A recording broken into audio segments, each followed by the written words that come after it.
समय दीजिए, ममता बनर्जी तृणमूल कांग्रेस में केवल अकेली बचेंगी। अमित शाह, पश्चिम बंगाल में अगले चंद माह में विधानसभा चुनाव होने वाले, इसे लेकर राज्य में सियासी पारा चढ़ता जा रहा है। सत्तारूढ़ तृणमूल कांग्रेस के कई विधायकों ने पार्टी से इस्तीफा दे दिया है। इन विधायकों ने आज गृह मंत्री अमित शाह की मौजूदगी में मिदनापुर में भाजपा का दामन थामा। वहीं रैली को संबोधित करते हुए अमित शाह ने सूबे की मुख्यमंत्री ममता बनर्जी पर जमकर हमला बोला है। उन्होंने कहा कि किसानों, मजदूरों और विस्फोटों की समस्या का हल पीएम मोदी की नेतृत्व वाली सरकार है।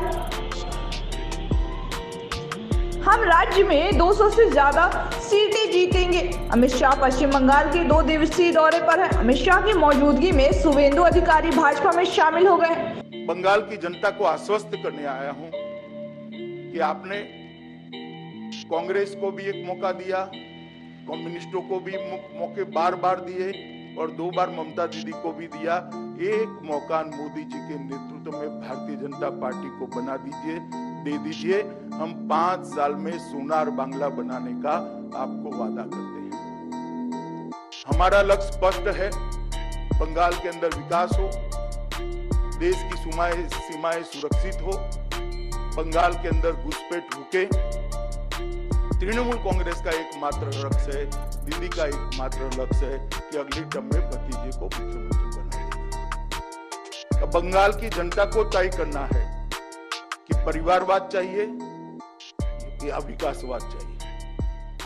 बैड एडमिनिस्ट्रेशन का एक नया सूत्रपात, एक नया अध्याय ममता बनर्जी के नेतृत्व में बना है। उन्होंने एडमिनिस्ट्रेशन का राजनीतिकरण कर दिया है, राजनीति का अपराधीकरण कर दिया है और भ्रष्टाचार को इंस्टीट्यूशनलाइज कर दिया है। और शायद ही कोई राज्य में ये तीनों चीजें हुई होगी। एक भी होती थी तो राज्य के पतन के लिए वो जिम्मेदार होती थी। यहाँ तीनों की तीनों चीजें बहुत स्किलफुली और बहुत सफल तरीके से ममता जी ने आरोपित करी है, प्रत्यारोपित करी है। चुनाव आने तक ममता बनर्जी तृणमूल कांग्रेस में केवल अकेली बचेंगी। उन्होंने कहा कि ममता बनर्जी अपने भतीजे को अगला मुख्यमंत्री बनाना सुनिश्चित करने के प्रयास में व्यस्त है। दीदी, मैं आपको याद कराने आया हूं, जब आपने कांग्रेस छोड़कर तृणमूल बनाई तो वो दल बदल नहीं था। अमित शाह ने कहा कि भाजपा में जो लोग आज आ रहे हैं वो माटी मानुष के नारे के साथ निकले थे, लेकिन ममता दीदी की सरकार ने मां माटी मानुष के नारे को टोलबाजी, तुष्टीकरण और भतीजावाद में परिवर्तित कर दिया है। संसद के चुनाव के अंदर कहते थे कि भाजपा का खाता नहीं खुलेगा। हमारे दिलीप घोष की अध्यक्षता और मोदी जी के नेतृत्व में 18 सीटें भाजपा ने जीती है। शाह ने अपने भाषण में कहा कि शुभेंदु भाई के नेतृत्व में कांग्रेस, तृणमूल, सीपीएम सभी पार्टी से अच्छे लोग आज भाजपा में नरेंद्र मोदी जी के नेतृत्व में काम करने के लिए भाजपा से जुड़े हैं।